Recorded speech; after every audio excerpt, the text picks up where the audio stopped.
Dear student, I welcome you all in my math class. I hope you are well at home. Today our chapter is rational number and today our exercise 2.2. So let's start. समान परिमेय संख्याएं, same rational numbers. एक ही परिमेय संख्या के समतुल्य अनगिनत रूप हैं। यदि दो परिमेय संख्याएं दी गई हों तो उनकी समान समतुलता की जांच कैसे करते हैं? प्रथम विधि मानक रूप में व्यक्त करके।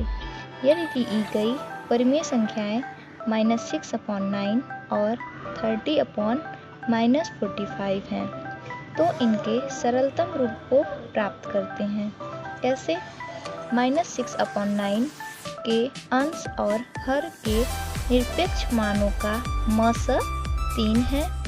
मस आप लोग निकाल लेंगे इन दोनों का एलसीएम लेके, जो कॉमन अंक है वही मस होता है।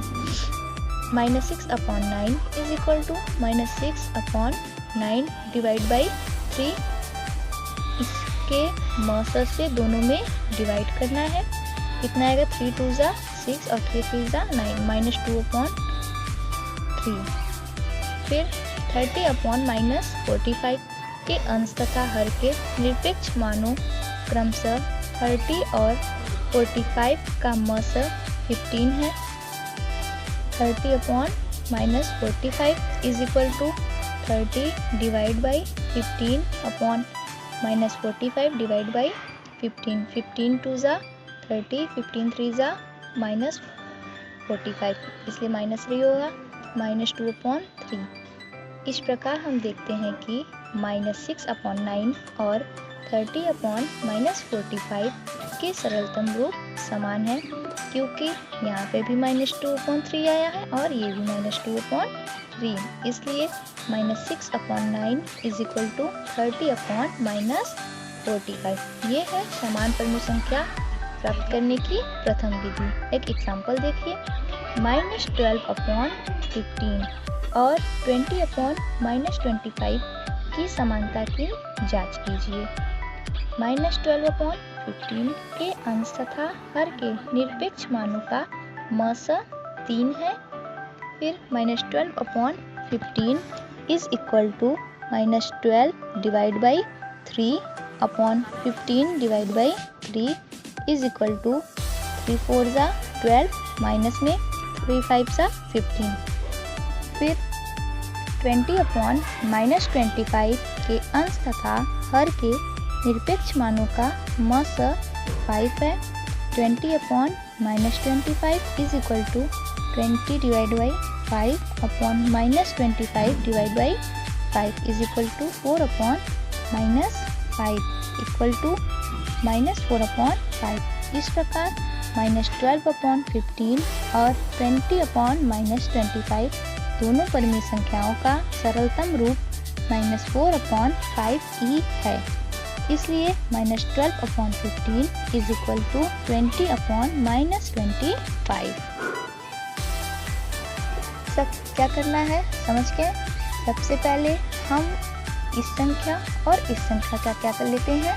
मस निकालते हैं। इन दोनों संख्याओं का मस और इन दोनों संख्याओं का मस, उस मस से इसको डिवाइड करेंगे और इसके मस से इसको डिवाइड करेंगे। डिवाइड करने पर अगर सेम संख्याएं आती है तो हमारा सरलतम रूप या समतुलता है। अब सेकंड विधि देखते हैं। ये सेकंड विधि देखिए, दो परिमेय संख्याओं की समानता की जांच के लिए उन परिमेय संख्याओं के सरलतम रूप मानक रूप प्राप्त करते हैं। यदि उन दोनों के सरलतम रूप एक ही हैं तो परिमेय संख्याएं समान है, अन्यथा नहीं। सेकंड मेथड, समान हर बनाकर।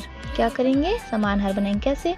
दी गई परिमेय संख्याओं के हरों को समान बनाते हैं। देखिए, -8/-14 और 20/35 दो दी गई परिमेय संख्याएं हैं। अब इनके हरों को समान बनाते हैं। -8/-14 का हर -14 ऋणात्मक और 20/35 का हर 35 धनात्मक है। दोनों के हरों को धनात्मक बनाते हैं। कैसे बनाएंगे? 8/14 और 20/35 का लस 14 और 35 का लस निकालेंगे। हर का लस निकालेंगे, कितना आएगा? 70। 8/14। अब हम 14 में किस संख्या से मल्टीप्लाई करेंगे कि 70 आए? 5 से। 14 5 जा 70, 8 5 जा 40। जब भी मल्टीप्लाई या डिवाइड करते हैं तो अंश और हर दोनों में। इसी तरह से 20/35, इसका भी क्या करेंगे? 35 2 जा 70 होता है, तो 35 × 2 = 70, 20 × 2 = 40। 40/70, 40/70। इन दोनों का क्या है? ये समान है, तो -8/14 -14 = 20/35। ये दोनों समतुलता हैं। एक ये भी मेथड देखिए। यदि a/b और c/d दो समान परिमेय संख्याएं हैं तो ad = bc। ad कैसे आया? a × d, b × c। देखिए, इस प्रगुण का प्रयोग हम दो परिमेय संख्याओं की समानता की जांच के लिए कर सकते हैं। -18/30 और -12/20 की समानता की जांच कीजिए। -18/13 क्या है? a/b के रूप में, इसलिए, और -12/20 किसके रूप में है? c/d। a = -18, b = 30, c = -12 और d = 20। तो ad क्या हो जाएगा? -18 × 20 = -360 और bc = 30 × -12 = -360। क्या आ गया? ad = bc means a/b = c/d, या -18/30 = -12/20। इस तरह से भी हम समतुल्यता या समानता की जांच कर सकते हैं। बच्चों, ये था समानता की जांच करने की विधि। 3 विधियों से मैंने आप लोगों को बताया। अब आप लोग एक्सरसाइज 2.2 को घर पे जरूर करिएगा। मैं आप लोगों को ये एक्सरसाइज नेक्स्ट वीडियो में बताऊंगी। I hope you will understand this topic. Please submit your fees to get the next video. Thank you.